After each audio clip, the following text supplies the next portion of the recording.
Hello, everyone. My name is John Darlington. I'm an archaeologist, an author, and the Executive Director of World Monuments Fund Britain, and a person in need of a post-coronavirus haircut. I'm also delighted to welcome you to this special event organised in partnership with Intelligence Squared. Now, for those of you who don't know, World Monuments Fund is a charity which champions the conservation of exceptional works of architecture and monuments for people. It could be any type of building, a church, a power station, a sculpture, or an ancient rock carving, a cultural landscape, or a historic garden. But you can guarantee it will be special. We work with partners and local communities to ensure that endangered sites in their care have a long-term future.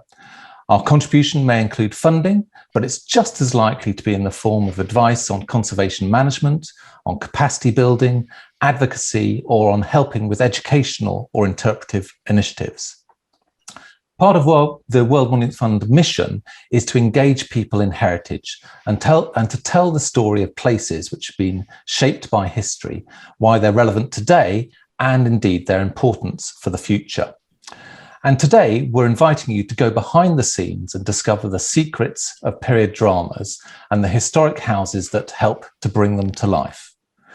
I'm therefore absolutely delighted to have with me three wonderful panelists who have extensive experience working on period dramas.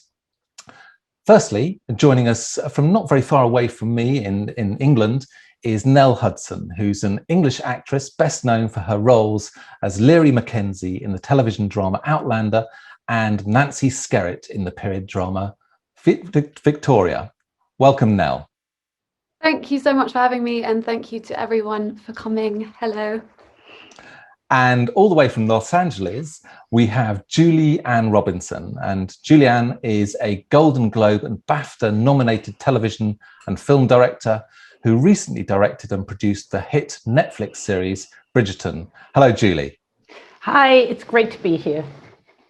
And lastly, but by no means least, joining us from the beautiful county of Derbyshire in England is Sally Ambrose. And Sally is the head of marketing and visitor experience at Chatsworth, which has played host to a wide variety of film and television productions, including The Duchess, Peaky Blinders, and of course that perennial favourite, Pride and Prejudice. Hello, Sally.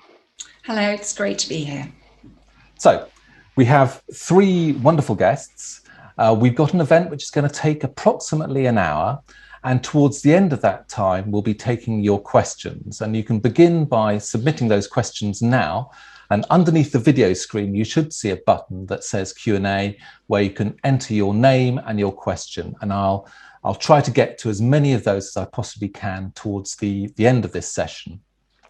The other thing to be aware of is, of course, the chat function, again, at the bottom of the screen. So watch that for links to World Monuments Fund, to Chatsworth and to other places, and how you can support us, which I think is clearly very important to all of us. I'm going to start then with a question for Julie and Nell, and that is that you have both worked in a wide variety of historic houses, both in front of the camera and behind it.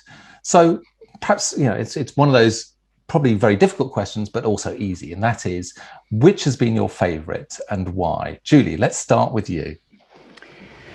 I would say my favourite place to shoot was Castle Howard. And that was for a variety of reasons. We used to visit that house when I was younger. And so it has a sentimental attachment to me. And then when I read the script, which was episode 6 of Bridgerton, I just knew that it was the perfect location for the Duke's father, who was a sinister figure, kind of looming, scary presence. And one of the reasons why it was my favorite place to shoot was because we spent over 2 weeks there, which is quite unusual. And we got to know every aspect of the house. We got to know the people that worked there really well, and it was a fantastic experience. And I think that clearly shows in the productions that you made from it. Nell, how about you? I would have to say Harewood House is my favourite. We filmed there a great deal shooting Victoria, and because of that, I became quite familiar with it, and it just kind of started to feel like home from home, really. And we got to know the staff a fair bit and have a good relationship with them.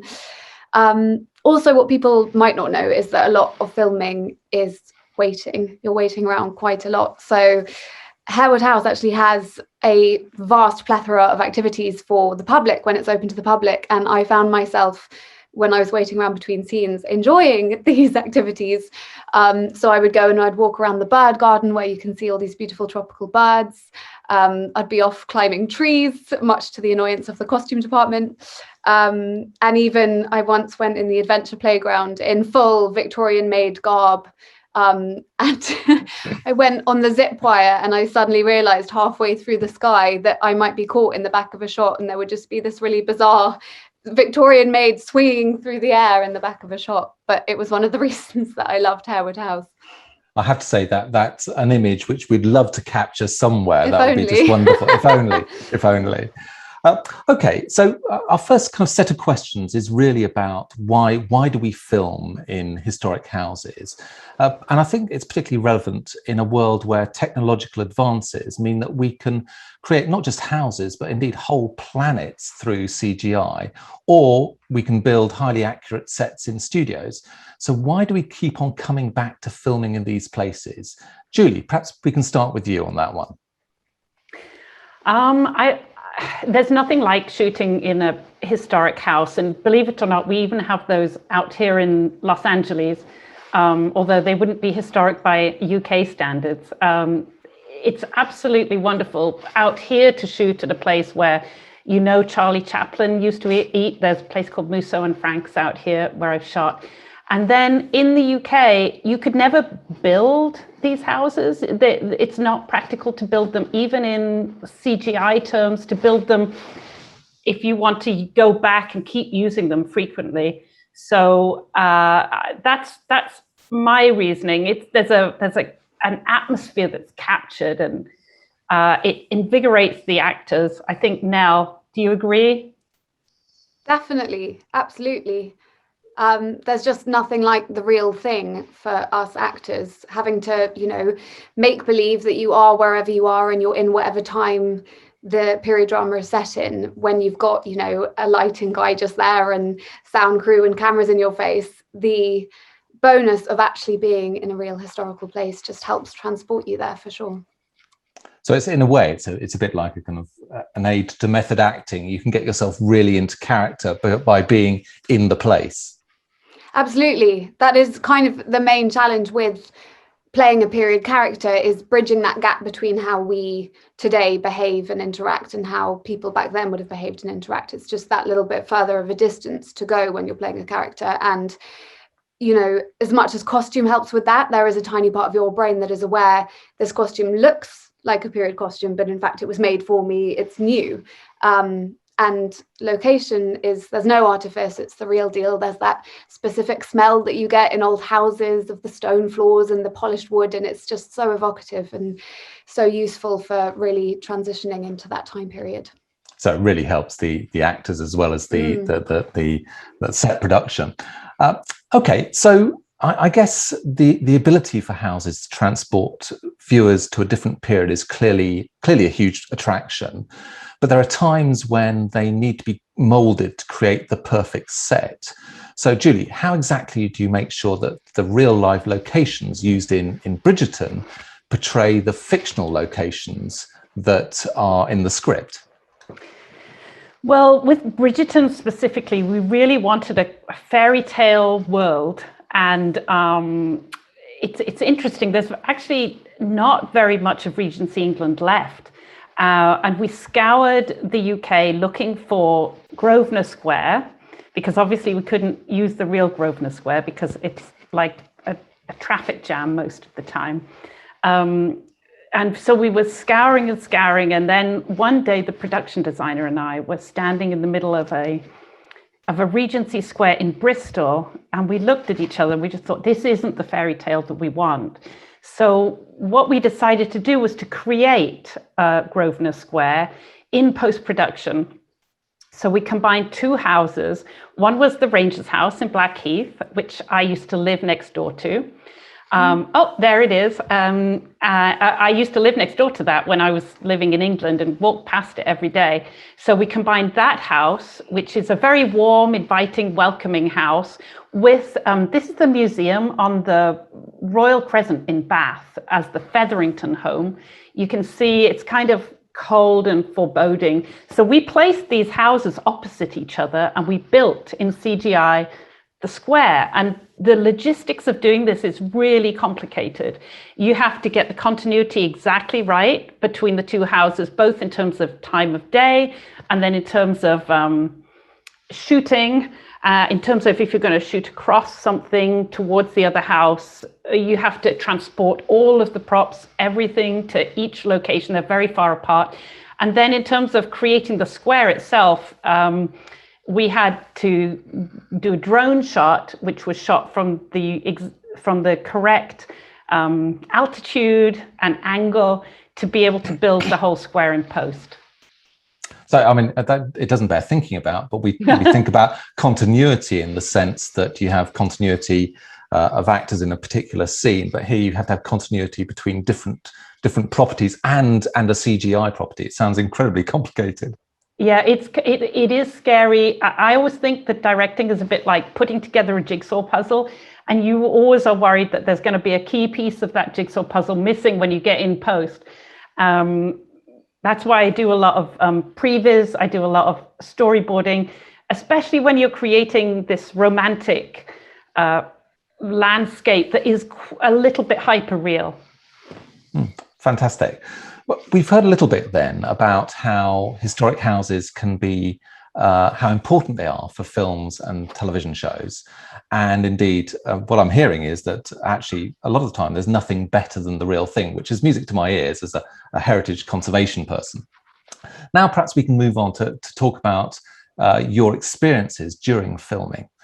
Nell, I know that you've worked at Wentworth Woodhouse, which coincidentally is a World Monuments watch site from 2016, so one that we've supported.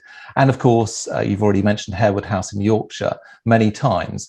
Does it feel a little bit like going back to a second home to go to these places so frequently? Yeah, for sure. It definitely does. It's funny with Wentworth, I had such a different experience working there on Victoria, and then another show that I did called The Irregulars, which has just come out on Netflix just on Friday. On Victoria, I obviously played a maid, and my experience of working at Wentworth was kind of in the outbuildings and the stables, transforming those outbuildings into sort of a really Dickensian, grimy version of London. And then in The Irregulars, I actually play a princess. So I got to film in the beautiful big part of the house. But Wentworth's a funny one because I once went exploring around the house. I had some time to kill and I said, can I have a bit of a wander around the house? And the custodians very kindly said, yeah, go ahead. And I found this room that was purely made up like a child's bedroom, like perfectly all preserved, like the Marie Celeste, like toys and a quilt on the bed and everything was sort of perfect, whereas all the other rooms were quite dilapidated and disused. And I went back to the custodian and said, has someone else been filming here? Because there's a room that's sort of perfectly all made up. And they said, no. And I was like, oh my goodness, it's a ghost. It seemed like the most hauntedly perfect room. So yeah, Wentworth House definitely has a slightly sort of maybe spirity vibe, for want of a better phrase. Well, I should say, Nell, congratulations on your elevation to princess. I think that's you're very welcome. And I guess a kind of follow-up question from that is that these houses can tell both the upstairs story and the downstairs story. Do you find there's any kind of difference in terms of how you behave? Does the house kind of evoke a different acting style? How does that work? For sure, it definitely does. Even when you're in the costume of a princess with your sort of beautiful big gown, I found myself carrying myself taller and sort of feeling that confidence from within. But what was really strange was that the crews on these shows who knew me as Nell out of costume treat you differently when you're in a sort of low status costume versus being in a high status costume. So funnily enough, in Victoria, even though my character was much more regularly featured in the show, because I played a maid, you know, there's this sort of casualness of like, oh, hey, Nell, there's Nell, whatever. And then on The Irregulars, I'm playing a princess, and I wasn't in the show that much, but I just sort of had this sort of hushed awe wherever I went, because people sort of felt that I somehow was a princess. It definitely kind of infected even the modern day mood of the crew and how they treated me. And that's a sign of good acting as well. Oh, thank you. That's a sign of good acting. I hope so. And Julie, just picking up on the point that the same house can look different on film depending on the director's choices.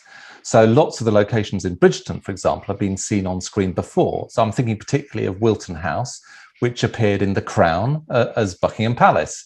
How do you make Wilton House fit the tone of Bridgerton? I know, when we were talking about this yesterday, you were shocked to hear that I had never watched The Crown.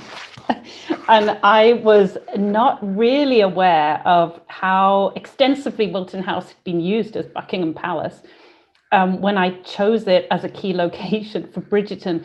However, since I did watch The Crown after coming back and after editing, and I was really surprised, and I realized that you wouldn't necessarily know that it was the same location because the styles of the shows are completely different. In Bridgerton, again, we were going for this fairy tale world, slightly heightened reality. I was using very wide lenses. You can see in the picture here, there was Atmos in the air, which I don't think they would ever use in The Crown. So Atmos it feels a bit like smoke, but it's a very, very specific type that won't damage the architecture in any way.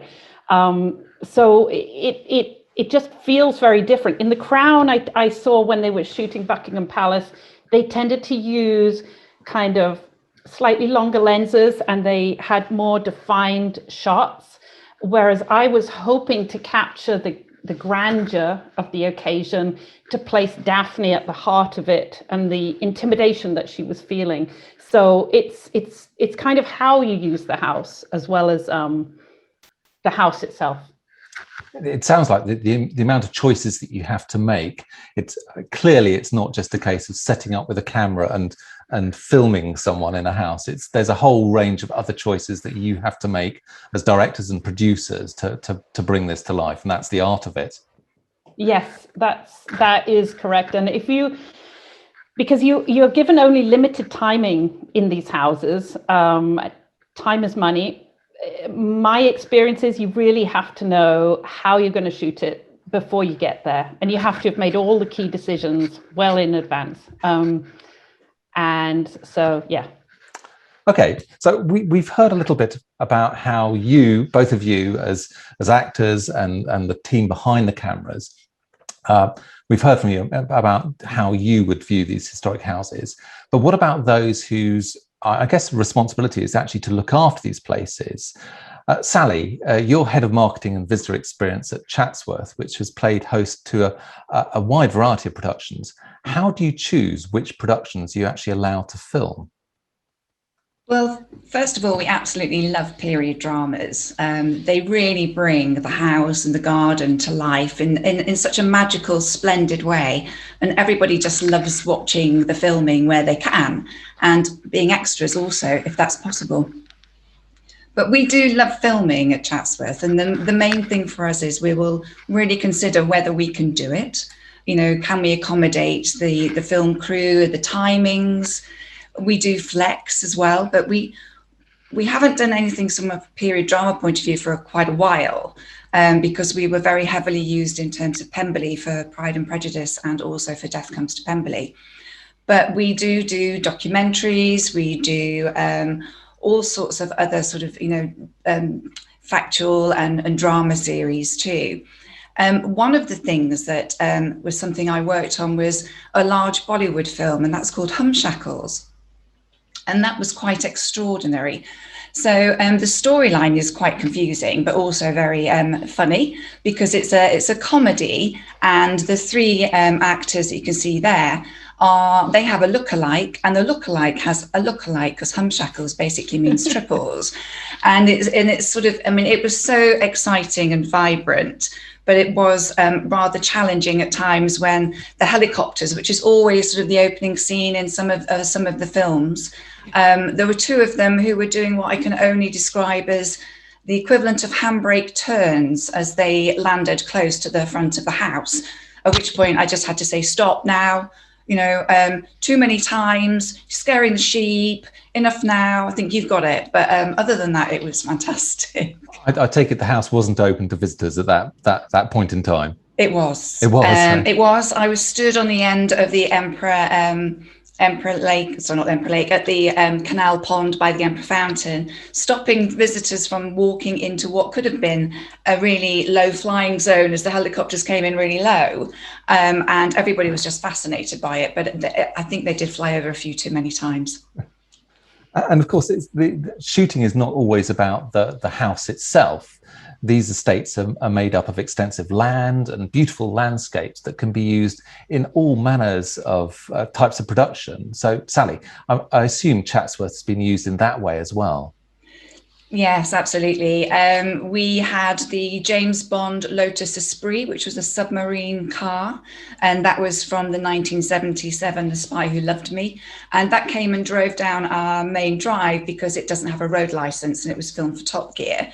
And also we use our quarry. So the estate has several quarries, and this one, Eldon Quarry, is near Buxton. And you'll see a setup here, which is being filmed for Apple TV for a science fiction production, of which I am not allowed to talk about at the moment, but it will be out soon. Well, it's great that you welcome such a wide range of films and television shows. But how do you manage productions like this, particularly when we know that you receive literally hundreds of thousands of visitors every year? And let's not forget, it's still the home of the Duke and Duchess of Devonshire and their family. How do you balance that?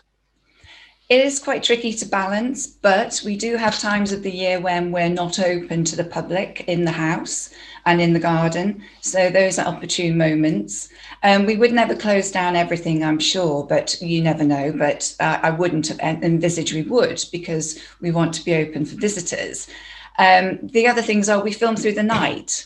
So, of course, we have to check with the family, because if they're around, and it's not going to be good fun for them if they're in the house and we were filming the Bollywood film with lots of dance scenes and music, and it would have been pretty loud for them in the house overnight. So we can do that, but also there are so many other areas around the estate that we can use, and not always focus, like you say, just on the house. Okay. Yeah.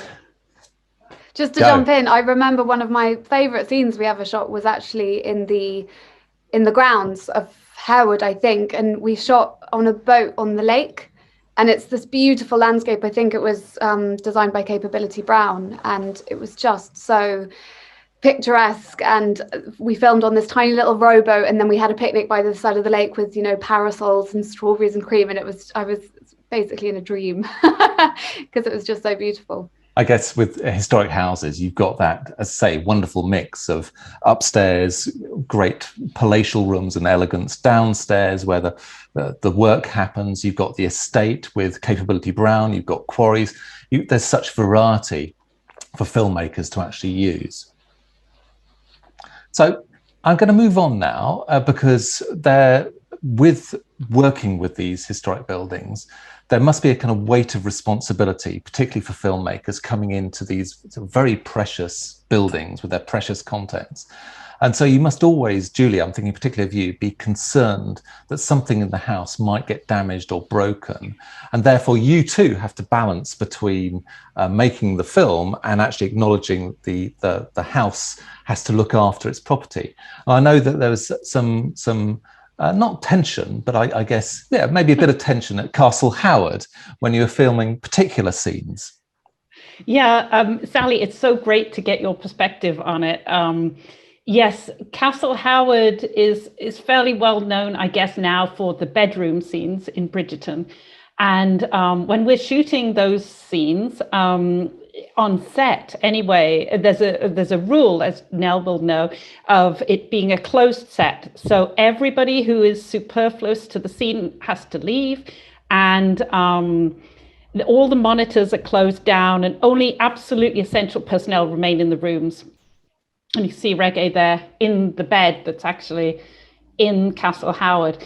And so the room monitors I was so surprised, would not leave the room. And I was saying, but this is a closed set. But yes, it might be a closed set, but we can't let you stay in the room alone to potentially damage the room. So that was a bit of a learning process for all of us. And there was one particular point when Reggae was getting carried away on one of the historic beds, and the room monitor had to go up to him and say, could you take it easy on the bedposts, please? So, and so that was, there is the very bed. Sally, I know you've got similar experience. Absolutely. It's quite interesting listening to it from that side, because we did have some filming of a love scene, and I did ask my colleague what the love scene was, and here you see Tommy Shelby and May from Peaky Blinders in series 2. So I did ask about this love scene, and we did a little bit of sort of tweaking. But having said that, when it was actually being filmed, it was filmed when the house was open, but the Regency guest bedrooms were closed, which is where the filming was taking place. And my colleague Steph, and the room monitor was called Ellen at the time, and this is the room. We had to remove the bedding. We had to remove everything on top of the desk, and they bought things for the desk because they swept it upwards rather than sweeping it downwards so that it didn't break anything. It was very passionate. There was a bit of sort of, bumping into things and throwing May on the bed. But the bed actually had a foam piece, not the original mattress, with 2 channels that were cut out at the headboard and at the foot, so that they didn't actually touch the silk on the headboard or on the bottom of the foot place at the bottom of the bed, in case they were going to rip it. And the room monitor, Ellen at the time, had to sit there at a certain level and make sure that everything was as it should be. And my colleague Steph did tell me when they were in there, it was quite something, because it happened about 6 or 7 times, if not longer, over a period of about 3 to 4 hours. And Tommy Shelby had to do press-ups outside the room to get himself all sort of out of breath and pumped up, was then sprayed with water to make him look like he was sweaty and even more sexy than he looks normally.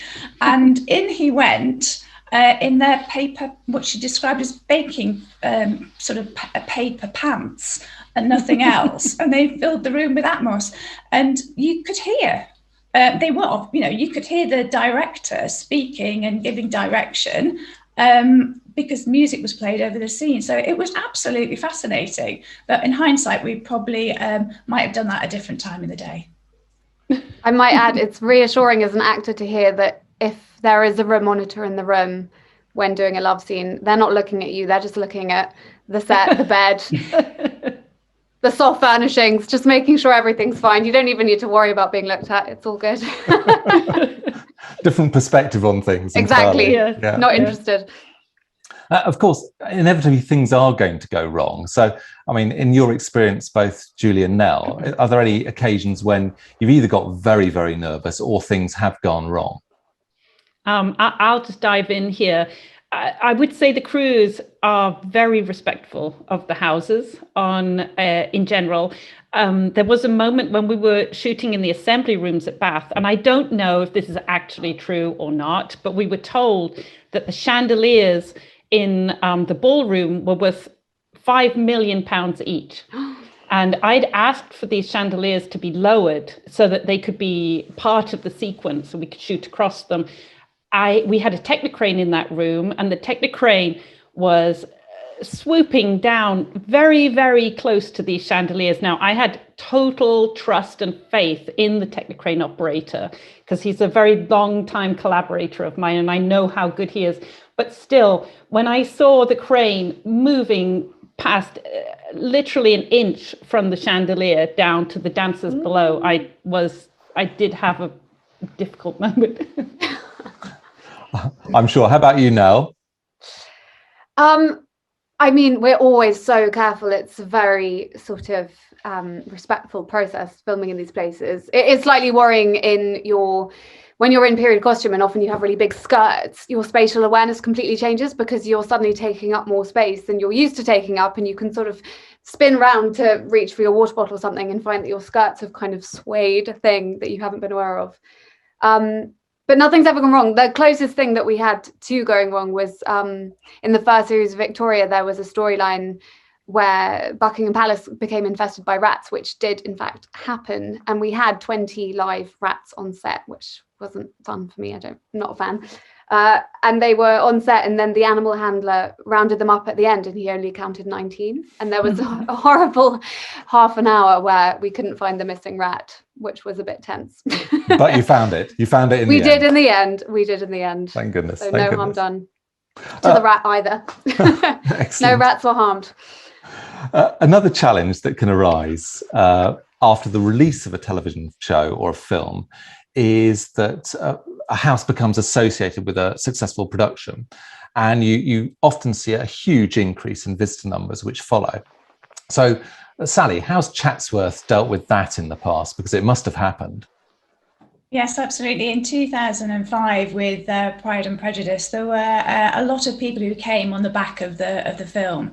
And of course, film tourism is so popular, and people still visit Chatsworth today. Some of them dressed as Lizzie Bennet, some of them just wanting to be in the spot where she stood. And it is fantastic that it still, continues today, but it's because it's such a classic, in terms of Jane Austen's book, that it will continue, I think, just forever being part of Pemberley at Chatsworth. We've had lots of visitors turn up because of a documentary series we had in 2012. And for that, actually, it was wonderful because it reached audiences who perhaps wouldn't have come to Chatsworth before, and they perhaps weren't aware of necessarily how to engage in asking people about a certain work of art. They may have felt lacking in confidence in certain things, and perhaps that television documentary really enabled them to come and visit and to have a conversation, whether it was about the tablecloth, that would constantly needed to be kept, pristine and iron smooth, etc., or the laying of the table. And it just gave them a way in to have fantastic conversations.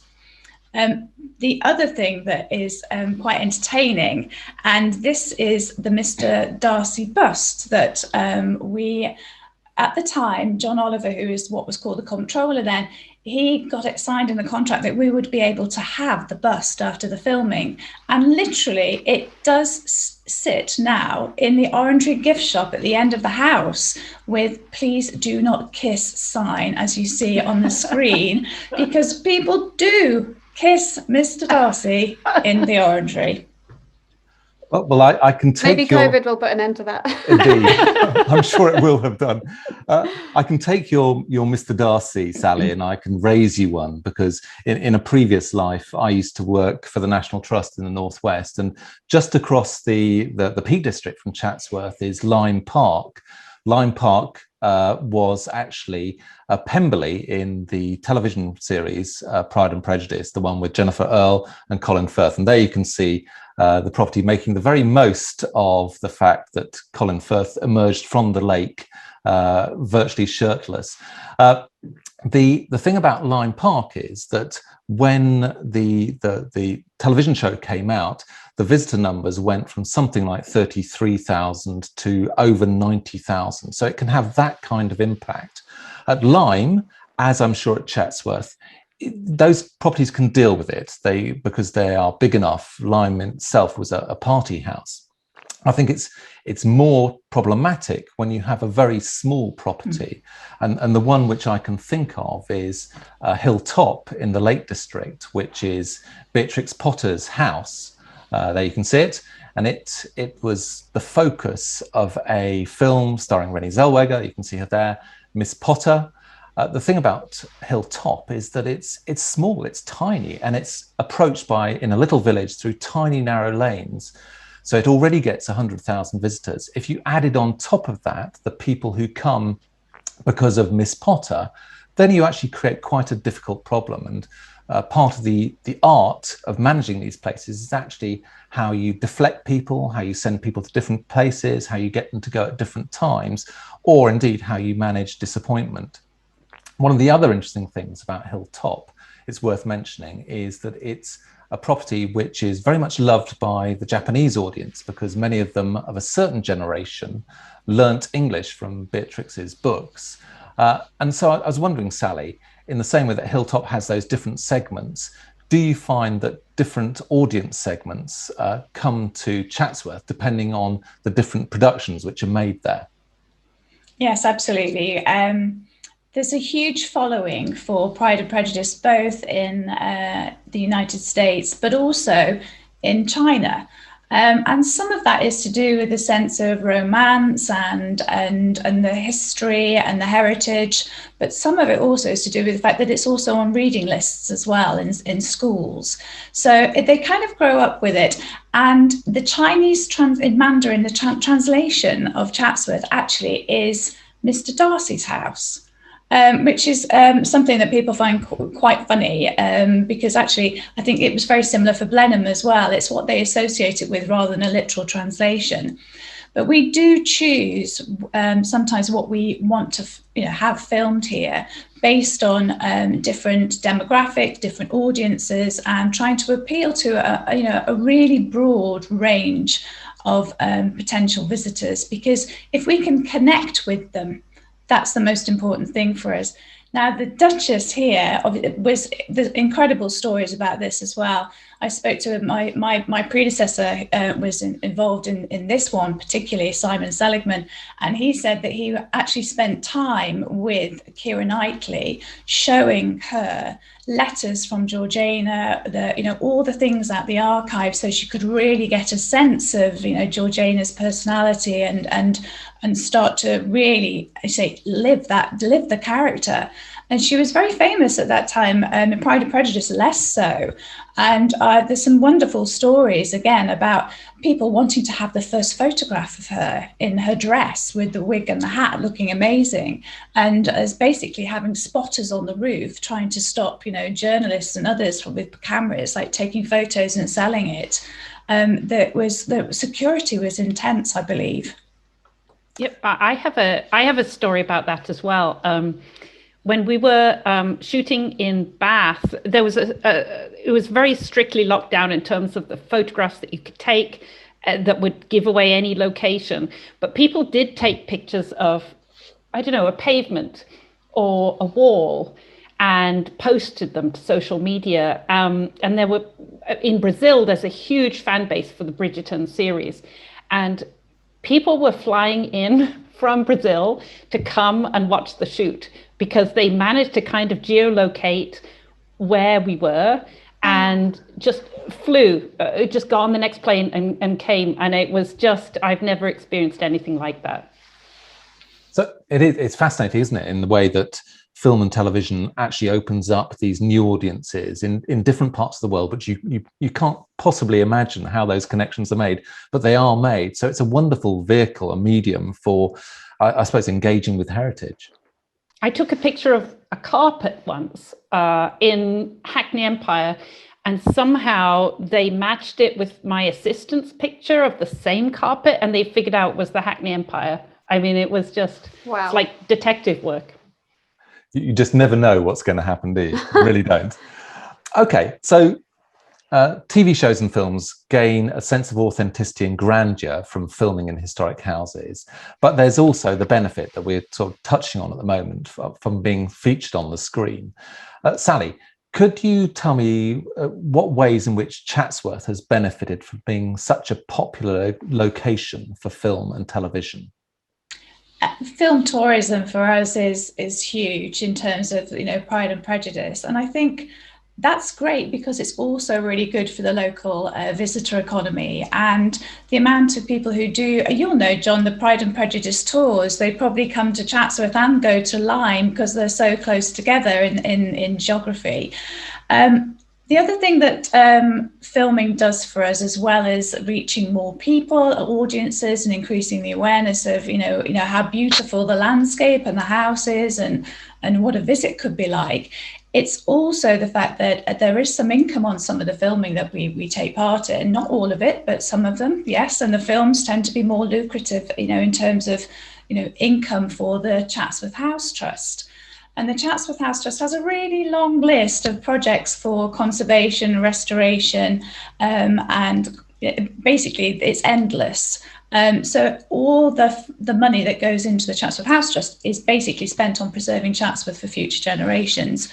But as I say, those are the main reasons why we do it, apart from the fact we love it. And sometimes it's fun and exciting, especially in period dramas.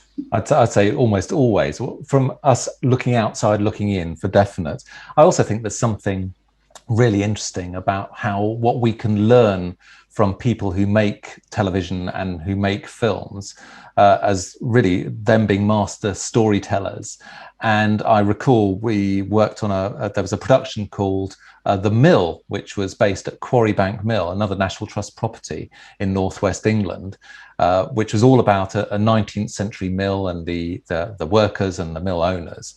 And apart from creating a completely fabricated graveyard, which was made out of foam gravestones, and a completely new building, one of the things which I was fascinated was how they retained or created the magic of a place so that it looked early 19th century. So one of the things they did was to put down on a tarmac road, which wouldn't be 19th century, they put down sort of carpets of fake cobbles and sets and covered it with horse and cow manure.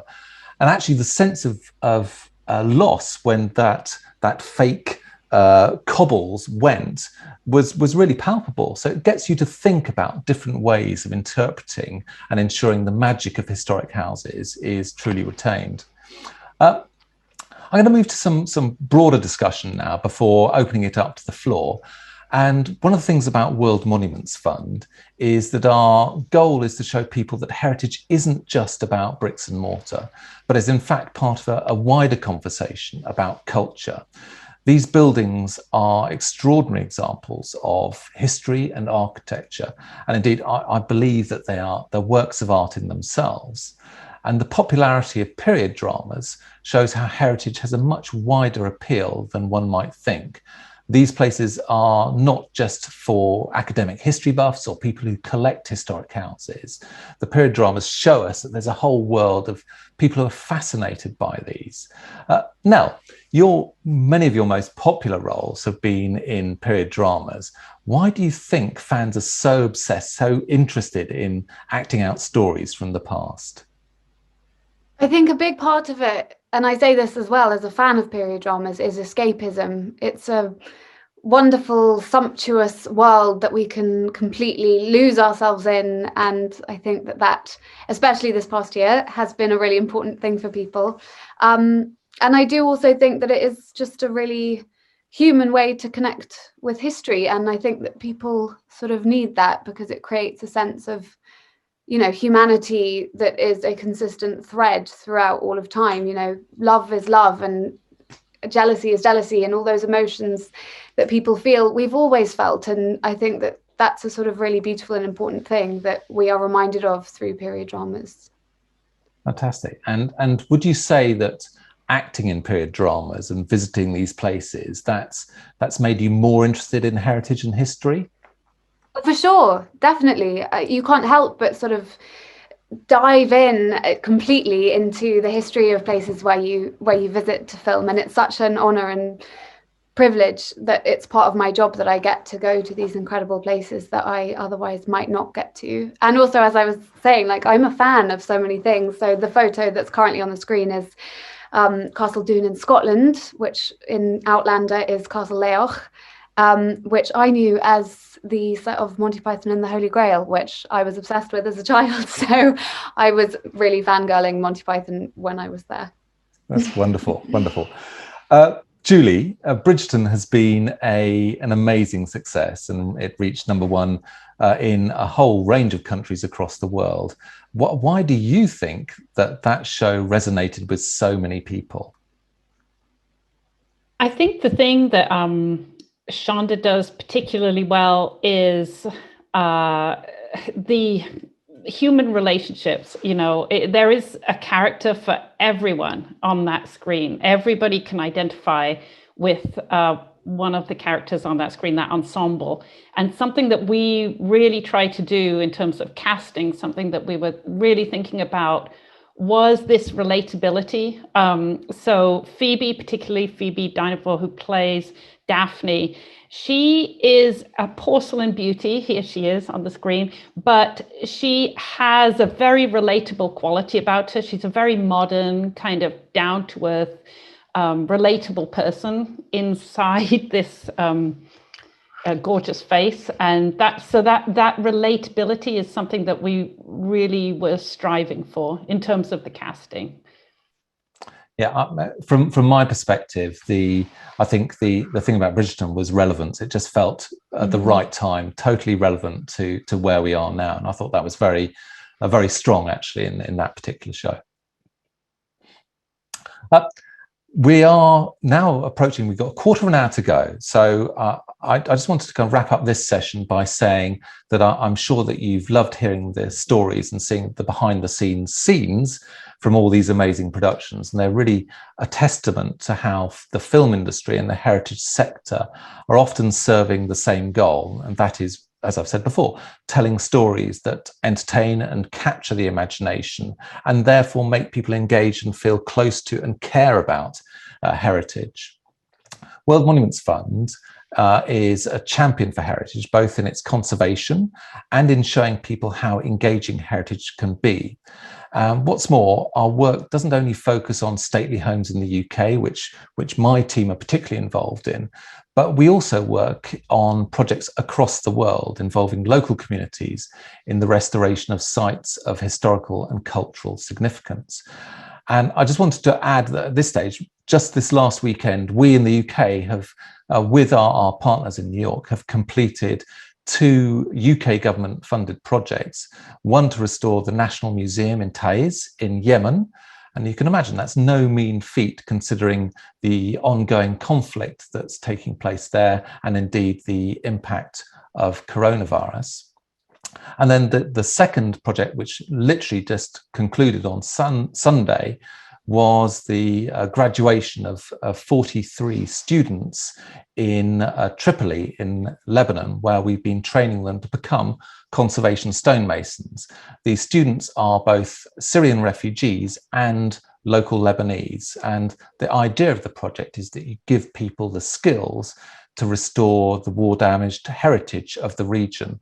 And most importantly, at the same time, you essentially you help find them employment and livelihoods and indeed hope. And as you can see, these pictures, I think, can paint 1,000 words. But what I think also is entirely relevant is that moving pictures, the very thing that we've been talking about, can treble, quadruple that. Millions of words can be essentially told through the moving image. So I was wondering, particularly for Julie, do you think there's a role for filmmakers in telling these kinds of stories? Is that something that we can do? Well, I mean, that's a question for you. I mean, I'm fascinated by this. I think it's I was blown away when I heard of the work that you're doing, particularly as somebody who's toured refugee camps, and the things that always come out of those tours are people want work and they want to educate their children. And so you're providing such a key kind of component of the meaning of existence, really. So, I think we as filmmakers should stand with the World Monument Fund and just do, work with you however it's useful. Well, as Julie knows, I will definitely be in touch with her after this particular programme to take up that offer. Right, we have a little bit of time to go to the Q&A, which you've been posting. So I'm going to pick out a number of these. And the first one is perhaps one for you, Julie, since you're there. How much time does it take in preparing these sets before they begin filming, especially with Bridgerton, since it looks like a very large-scale project? So how much time, and does it take a lot of preparation? That's a good question. And I would say it depends. So the interiors were built. That obviously took many months. But in a place like Castle Howard, I guess it depends on the level of work. So if we are taking up some of the massive carpets in the rooms, which we did, and refinishing the floors, which we did in several locations, that's obviously a number of weeks' work, but it's always a financial decision. Because as Sally knows, if you buy out a house or a part of a house, in order to do work that you need for filming, that costs money. So it's a constantly juggling the finances versus the ambition. So there's no one size fits all. Sometimes it's just a matter of days, depending on the amount of work that there is to be done. And then sometimes, as I say, when you have a large amount of work to do and a lot of furniture to move, it can take weeks. Okay, thank you, Julie. And I've got a similar question from Rita in Budapest. And this is for Nell, and that is, Nell, do you research about the historic period or about the character that you're about to play, or do they just tell you how to behave?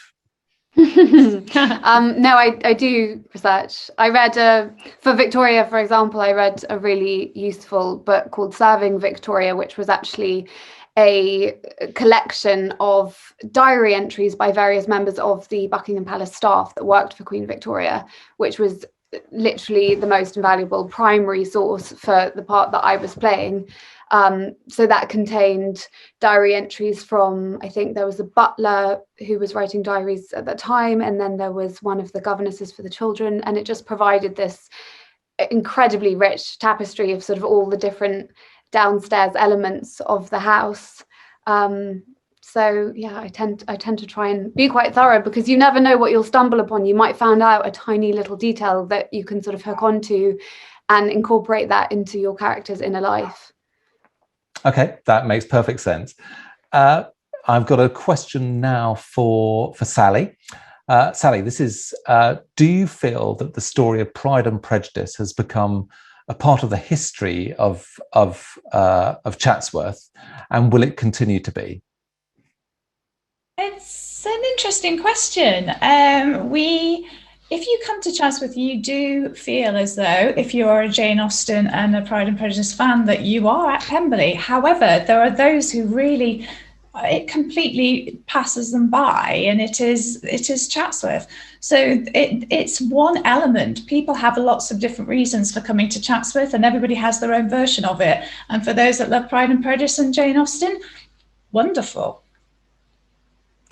And I would say that from the perspective of Lyme Park, which acted as Pemberley, we've got to think of these historic houses as actors themselves. That's definitely part of the history of that place. It's kind of imbued in it. So I think, yeah, the answer is yes, in a positive way, but also learning from the practical reality of what filming means.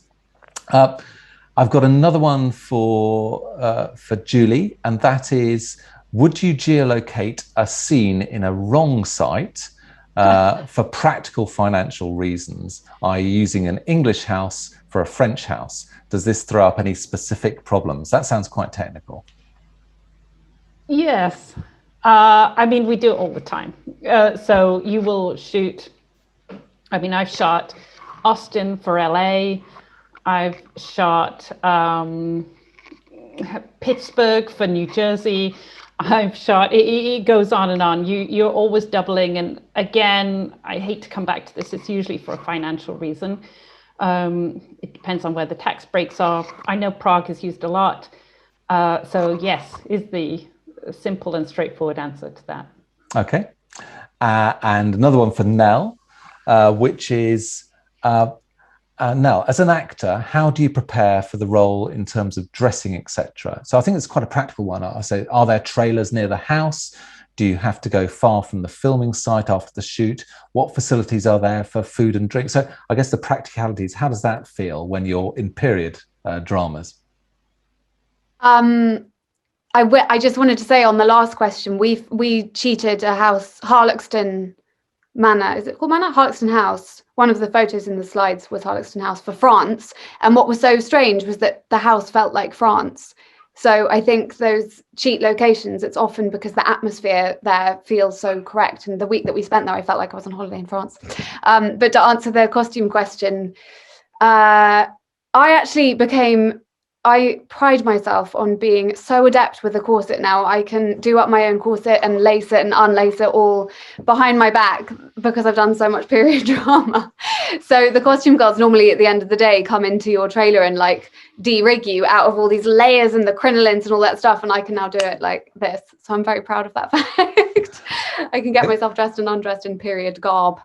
A transferable life skill, I think, now. That's what that's called. I know, like if I stopped acting, they'd love me in the bank. I'd be so useful.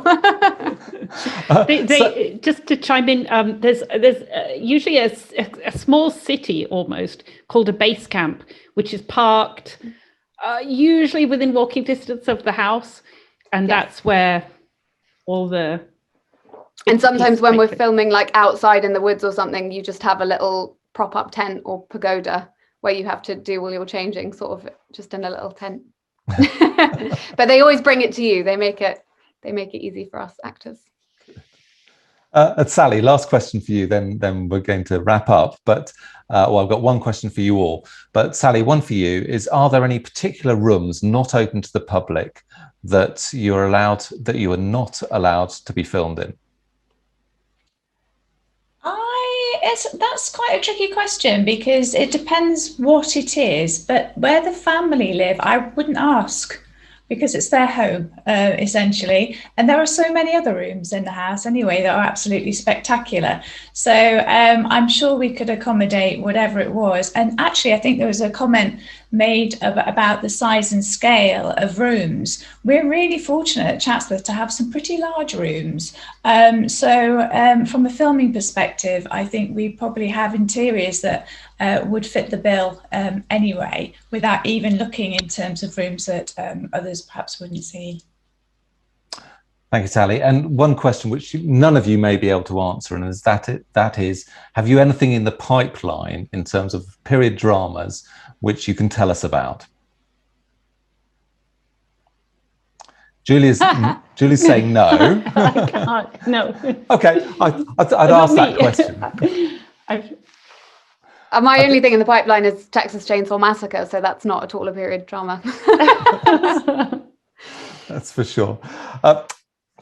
I have to wrap up now, and to be honest, we could be talking for another couple of hours, or we could run this over another few sessions without any question of a doubt. It's been absolutely fascinating.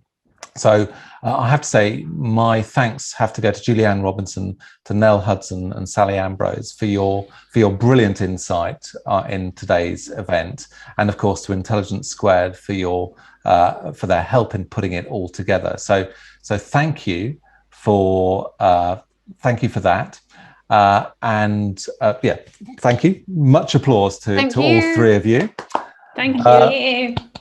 And just to kind of wrap up finally, if you'd like to know more about World Monuments Fund, indeed, if you'd like to support us and you'd like to support places like Chatsworth, please do visit our website. Do go to the chat.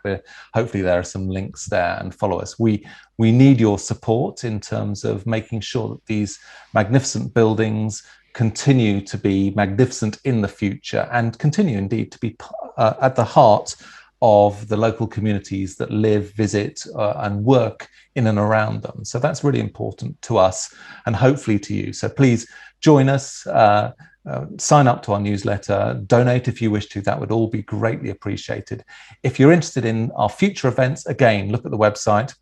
But our next event coming up is that we're running here is about Pemberley Viaduct, which is magnificent Victorian viaduct, which spans actually the border from Derbyshire into Nottinghamshire in the Northern English Midlands. And there we're going to be joined by another wonderful panel who can talk about how you preserve these kind of industrial monuments, and also how you can make sure that they're relevant for the local community in perpetuity. So do join us for that.